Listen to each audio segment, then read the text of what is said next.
ଯଦି ଏହାକୁ ଆପଣମାନେ ତିଆରି କରିଛନ୍ତି ଆ ସାଙ୍ଗରେ ଅଲଗା ତରକାରୀ ବନେଇବାକୁ ପଡ଼ିବନି। ଆକୁ ଏମିତି ଖାଲିରେ ହିଁ ଆପଣମାନେ ଖାଇବାକୁ ଇଚ୍ଛା କରିବେ। ଏତେ ସ୍ୱାଦିଆ ଲାଗିବ ଯେକୌଣସି ଉପାସ ବ୍ରତ ଦିନରେ ବିନା ପିଆଜ ରସୁଣରେ ଯଦି କିଛି ବନେଇବା ପାଇଁ ଚାହୁଁଛନ୍ତି ନା ତାହେଲେ ଏଇ ରେସିପିକି ବନାନ୍ତୁ। ଏଇ ଗୋଟିଏ ରେସିପିରେ ଆପଣଙ୍କ କାମ ଚଳିବ। ଆଜି ଆମେ ତିଆରି କରିବା ଏକଦମ ଝୁରଝୁରିଆ ଚଟପଟା ଟମାଟୋ ଖେଚୁଡ଼ି। ଦେଖିବାକୁ ଯେମିତି ଡେଲିସିୟସ୍, ଖାଇବାକୁ ତାଠାରୁ ମଧ୍ୟ ଆହୁରି ସୁଆଦିଆ। ଯଦି କେବେ ଆଗରୁ ବନେଇ ନାହାନ୍ତି ତାହେଲେ ନିଶ୍ଚୟ ଥରେ ଟ୍ରାଏ କରିବେ।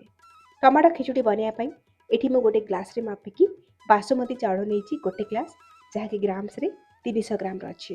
ପ୍ରତ୍ୟେକ ଜିନିଷକୁ ମାପିବା ପାଇଁ ଗୋଟେ ଜାଗା ସେଟ୍ କରିବେ। ମୁଁ ଯେମିତି ଗ୍ଲାସ ନେଇଛି ଆପଣମାନେ କପ୍ ଗିନା ନେଇପାରିବେ। ମୁଁ ଏଠି ବାସୁମତୀ ଚାଉଳ ନେଇଛି, ଆପଣମାନେ ଜିରା ରାଇସ୍ ନେଇପାରିବେ, ନାଇଁ ତ ନର୍ମାଲ ଅରୁଆ ଚାଉଳ ନେବେ। ଯେକୌଣସି ଚାଉଳ ନିଅନ୍ତୁ ନା କାହିଁକି ପୁରୁଣା ଚାଉଳ ଦେଖିକି ନେବେ, ଯୋଉଥିପାଇଁ କି ଖେଚୁଡ଼ି ଏକଦମ ଗୋଟି ଗୋଟି ଝୁରଝୁରିଆ ତିଆରି ହେବ, ଜମା ବି ଚିପଚିପା ହେବନି। ଏବେ ଆମେ এই ଚାଉଳକୁ ଗୋଟେ ଜାଗାରେ ଦେଇଦେବା। ଆଉ ଏପଟେ ଦେଖନ୍ତୁ, ଯେଉଁ ଗ୍ଲାସରେ ମାପିକି ମୁଁ ଗୋଟେ ଗ୍ଲାସ ନେଇଥିଲି ଚାଉଳ, ସେ ସମାନ ଗ୍ଲାସରେ ମାପିକି ଅଧା ଗ୍ଲାସ ବା 150 ଗ୍ରାମର ମାର୍କେଟରେ ମିଳୁଥିବା ରେଡିମେଡ୍ ମୁଗ ଡାଲି ଏଠି ମୁଁ ନେଇଛି। ଯେହେତୁ ଡାଲି କଞ୍ଚା ଅଛି ଆକୁ ଆମେ ଅଳ୍ପ କିଛି ସମୟ ଭାଜି ନେବା ଶୁଖିଲାରେ, ଟିକେ ଲାଲ କରିକି, ଯୋଉଥିପାଇଁ କି ଖେଚୁଡ଼ିରେ ମୁଗ ଡାଲି ଲାଳୁଆ ଲାଗିବନି। ଯଦି ଆପଣମାନେ ଦେଶୀ ମୁଗ ଡାଲି ନେଇଥିବେ ସେ ତ ଆଗରୁ ଭଜା ହେଇଥିବ, ତେବେ ଭାଜିବା ଦରକାର ନାହିଁ। ତ ଦେଖନ୍ତୁ ଏଠି ଭାଜି ହେଇଗଲା, ହାଲକା ଲାଲ କରିକି ଭାଜିବା, এইଭଳି ଅଧିକା ପୋଡ଼ିବାନି। ତ ଇଏ ଭାଜି ହେଇଗଲା ପରେ ଆମେ କ'ଣ କରିବା ନା ଏ ଡାଲିକୁ ଚାଉଳ ସାଙ୍ଗରେ ଦେଇଦେବା। ଆଉ ପାଣି ଦେଇକି ଡାଲି ଚାଉଳକୁ ହାତରେ ଭଲ ଭାବରେ ମକଚିକି ଧୋଇ ନେବା, ଯୋଉଥିପାଇଁ କି ଡାଲି ଚାଉଳରେ ଯାହା ବି ଷ୍ଟାର୍ଚ ଅଛି ନା ସେ ଭଲ ଭାବରେ ଧୋଇ ହେଇଯିବ। ପ୍ରଥମରୁ ହିଁ ଆମେ ଭଲ ଭାବରେ ଧୋଇ ନେବା, କାହିଁକିନା ପଛରେ ଆକୁ ଆମେ ଆଉ ଧୋଇବାନି। 3ରୁ 4 ଥର ଭଲ ଭାବରେ ଧୋଇ ସାରିଲା ପରେ ପାଣିକୁ ବାହାର କରି ନେଇଛି। ଏବେ ଆମେ ଏଥିରେ ଆଉ ଭଲ ପାଣି ଦେବା।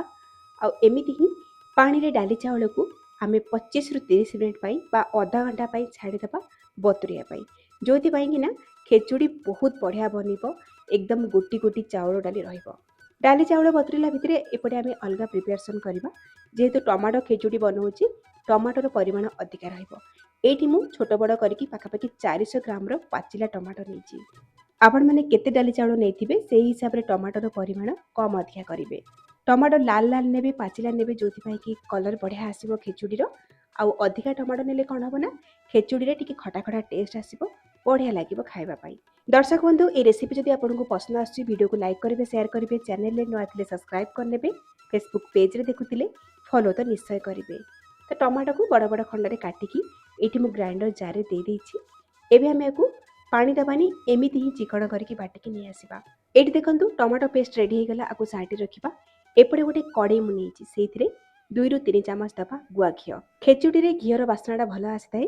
ଆପଣ ଯଦି ଚାହିଁବେ ଘିଅ ଜାଗାରେ ରାଇସ୍ ବ୍ରାନ୍ ଅଏଲ୍ বা ରିଫାଇଣ୍ଡ ଅଏଲ୍ ନେଇପାରିବେ। ଘିଅ ଗରମ ହେଇଗଲା ପରେ ଗୋଟେ ବଡ଼ ଚାମଚ ଚିନାବାଦାମ ଆଉ ଗୋଟେ ବଡ଼ ଚାମଚ କାଜୁ ମୁଁ ଘିଅରେ ଦେଇଛି।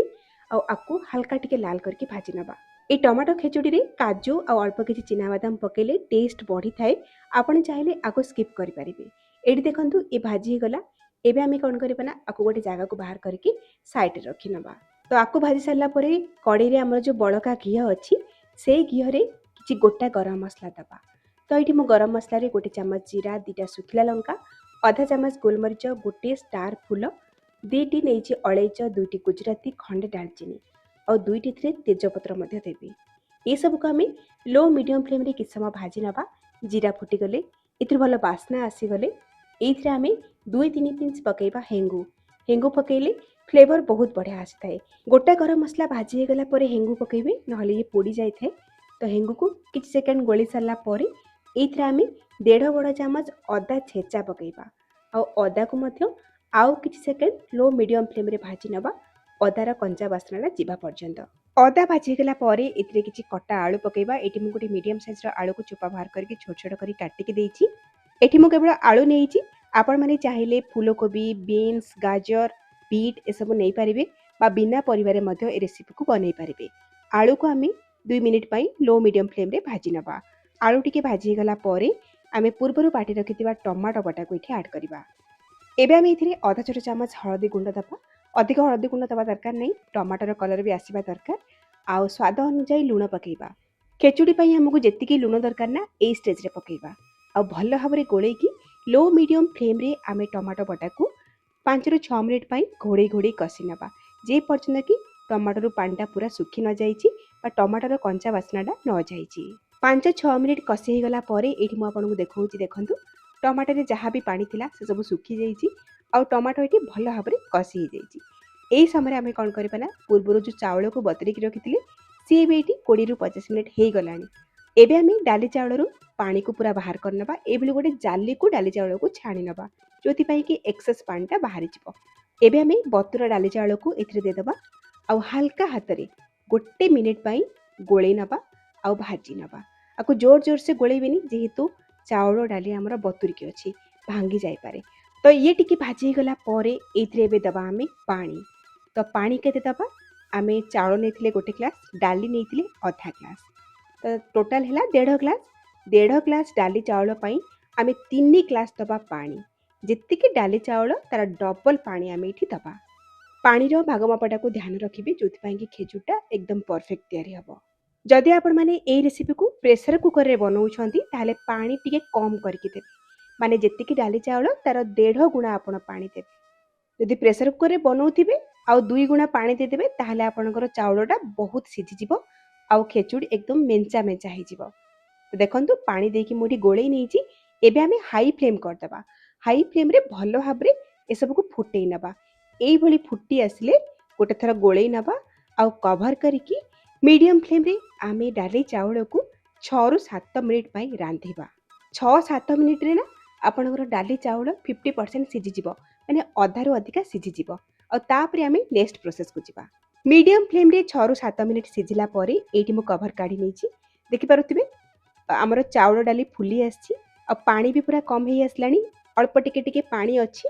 ଏହି ସମୟରେ ଆମେ ବାକି ସବୁ ଜିନିଷ ପକାଇବା। ତ ଏଇଠି ଦେଖନ୍ତୁ ମୁଁ 2-3 ଚାମଚ ନେଇଛି ଫ୍ରୋଜେନ୍ ମଟର। ଆପଣମାନେ ଫ୍ରେଶ୍ ଗ୍ରୀନ୍ ମଟର ନେଇପାରିବେ। ଯଦି ଫ୍ରେଶ୍ ଗ୍ରୀନ୍ ମଟର ନେଉଥିବେ ନା ପ୍ରଥମରୁ ପକାଇବେ। ଆଉ 3-4ଟା କଞ୍ଚା ଲଙ୍କାକୁ ଚିରା ଲଗାଇକି ପକାଇବା। ଆଉ 1 ବଡ଼ ଚାମଚ ନଡ଼ିଆ କଟା ଆଉ 2 ଚାମଚ ଆମେ ନଡ଼ିଆ କୋରା ଦେବା। ଆଉ ପୂର୍ବରୁ ଭାଜି ରଖିଥିବା କାଜୁ ଆଉ ଚିନାବାଦାମକୁ ପକାଇବା। ଆଉ 1 ବଡ଼ ଚାମଚ ଏଠି ପକାଇବା ଗରମ ମସଲା। ଆମେ କୌଣସି ମସଲା ଏଥିରେ ଆଗରୁ ଦେଇନି, କେବଳ ଏଠି ଆମେ ଗରମ ମସଲା ପକାଇବା। ଆଉ 1 ବଡ଼ ଚାମଚ ଗୁଆ ଘିଅ ଦେଇଦେବା ଆଉ ହାଲକା ହାତରେ ସବୁକୁ ଗୋଳେଇ ନେବା ଯେମିତିକି ସବୁ ଜିନିଷ ଆମର ଡାଲି ଚାଉଳ ସହିତ ମିକ୍ସ ହେଇଯିବ। ତ ଟିକେ ଗୋଳେଇ ହେଇଗଲା ପରେ ପୁଣି ଥରେ ଆକୁ କଭର କରିନେବା ଆଉ ଏଥର ଆମେ ଫ୍ଲେମ୍କୁ ଏକଦମ ଲୋ କରିବା ଆଉ କଭର କରିକି ଆଉ 7-8 ମିନିଟ୍ ପର୍ଯ୍ୟନ୍ତ ଆକୁ ଆମେ ସିଝେଇବା। ଯାହାଫଳରେ ଯାହା ବି ଆଉ ଟିକେ ଟିକେ ପାଣି ଅଛି ସେ ଶୁଖିଯିବ ଆଉ ଡାଲି ଚାଉଳ ଆମର ଯେଉଁ ଆଉ ଟିକେ ସିଝିବାର ଅଛି ନା ସିଏ ବି ଭଲ ଭାବରେ ସିଝିଯିବ। ଆଉ ପଛରେ ଯେଉଁ ସବୁ ଜିନିଷ ପକାଇଲେ ତାର ଫ୍ଲେଭର ବି ଏଥିରେ ଆସିଯିବ ଆଉ ଟିକେ ସିଝିଯିବ। ତ ଦେଖନ୍ତୁ 6-7 ମିନିଟ୍ ପରେ ଏଠି ମୁଁ କଭର କାଢ଼ି ନେଇଛି। ଟମାଟୋ ଖେଚୁଡ଼ିରେ ଯାହା ବି ଟିକେ ଟିକେ ପାଣି ଥିଲା ସେ ପୁରା ଶୁଖିଯାଇଛି ଆଉ ଡାଲି ଚାଉଳ ଏଠି ପୁରା ସିଝିଯାଇଛି। ଏଇଠି ଆମର ଟମାଟୋ ଖେଚୁଡ଼ି ଏକଦମ ରେଡ଼ି। କିନ୍ତୁ ଏଇଠି ଆମେ ଟମାଟୋ ଖେଚୁଡ଼ିକୁ ସାଙ୍ଗେ ସାଙ୍ଗେ ଗୋଳେଇବାନି, ନହେଲେ କ'ଣ ହେବ ନା ଯେହେତୁ ଡାଲି ଚାଉଳ ଏକଦମ ନରମ ଅଛି ଡାଲି ଚାଉଳ ଗୁଣ୍ଡ ହୋଇପାରେ। ଫ୍ଲେମ୍କୁ ଅଫ୍ କରିକି ଏମିତି କଭର କରିକି ଆମେ 10 ମିନିଟ୍ ପାଇଁ ଆକୁ ରେଷ୍ଟ ଦେବା। ଆଉ 10 ମିନିଟ୍ ପରେ ଏଠି ମୁଁ କଭର କାଢ଼ି ନେଇଛି ଆଉ ଏବେ ଦେଖନ୍ତୁ ମୁଁ ଖେଚୁଡ଼ିକୁ ଗୋଳଉଛି। ଦେଖନ୍ତୁ ଖେଚୁଡ଼ି କେତେ ଗୋଟି ଗୋଟି ହେଇଛି ଆଉ କେତେ ଡେଲିସିୟସ୍ ଲାଗୁଛି। ବାସ୍ନା ତ ବହୁତ ବଢ଼ିଆ ହେଉଛି, ଆପଣମାନେ ବନେଇଲା ପରେ ହିଁ ଜାଣିପାରିବେ। ଆଉ ଡାଲି ଚାଉଳ ଏଠି ପରଫେକ୍ଟ ସିଝିଛି, ମାନେ ଗୋଟି ଗୋଟି ହେଇକି ଅଛି ଆଉ ଦେଖନ୍ତୁ କେତେ ସୁନ୍ଦର ସିଝିଛି। ଏଇଭଳି ରହିଲେ ନା ଖେଚୁଡ଼ି ଖାଇବା ପାଇଁ ଭାରି ବଢ଼ିଆ ଲାଗିଥାଏ। ଆଉ ଆମେ ଯେତିକି ପାଣି ଦେଇଥିଲେ ନା ଏକଦମ ପରଫେକ୍ଟ ଅଛି। ଆପଣମାନେ ପାଣିର ମାପଟାକୁ ଧ୍ୟାନ ରଖିବେ, ବହୁତ ବଢ଼ିଆ ଖେଚୁଡ଼ି ତିଆରି ହେବ। ଏମିତି ତ ଏଇ ଟମାଟୋ ଖେଚୁଡ଼ିକୁ ଆପଣମାନେ ଖାଲିରେ ଖାଇବେ ଭାରି ବଢ଼ିଆ ଲାଗିବ, ନାହିଁ ତ ସାଙ୍ଗରେ ଟିକେ ଯଦି ଦହି ରାଇତା ହେଇଗଲା ଆହୁରି ବଢ଼ିଆ ଲାଗିବ। ବନାନ୍ତୁ, କେମିତି ଲାଗିଲା ଆପଣଙ୍କ ଅନୁଭୂତି ମୋ ସହିତ ସେୟାର କରନ୍ତୁ। ତାହେଲେ ଆଜି ପାଇଁ ରହୁଛି, ପୁଣି ଆସିବି ଆଉ ଗୋଟେ ନୂଆ ରେସିପି ନେଇକି। ସେଇ ପର୍ଯ୍ୟନ୍ତ ରହିଲି, ନମସ୍କାର, ବାଏ, ଜୟ ଜଗନ୍ନାଥ।